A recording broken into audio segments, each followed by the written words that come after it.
దేవా, మీరు తప్ప నాకెవరున్నారయ్యా? నా దిక్కు నీవే కదా, నా ఆధారం నీవే కదా. నీవున్నావని ధైర్యంతోనే కదయ్యా నేను బ్రతుకుతుంది. నువ్వు ముఖం చాటేస్తే నేను ఎట్లా బ్రతకగలనయ్యా?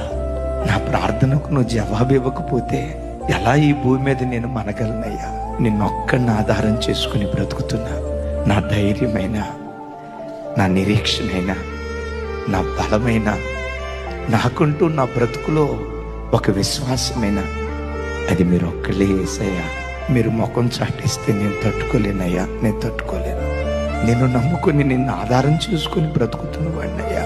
నన్ను నేను పరిపూర్ణంగా నీకు అప్పగించుకుంటున్నా అని నీ ప్రయత్నాలన్నీ ప్రక్కన పెట్టి ఎప్పుడైతే ప్రభువుకు నిన్ను నీవు అప్పగించుకోవటం ప్రారంభిస్తావో అప్పుడు నీ పోరాట భూమిలో దేవుడు అడుగుపెట్టి తన పరాక్రమాన్ని నీ పట్ల కనపరచడం ప్రారంభిస్తాడు.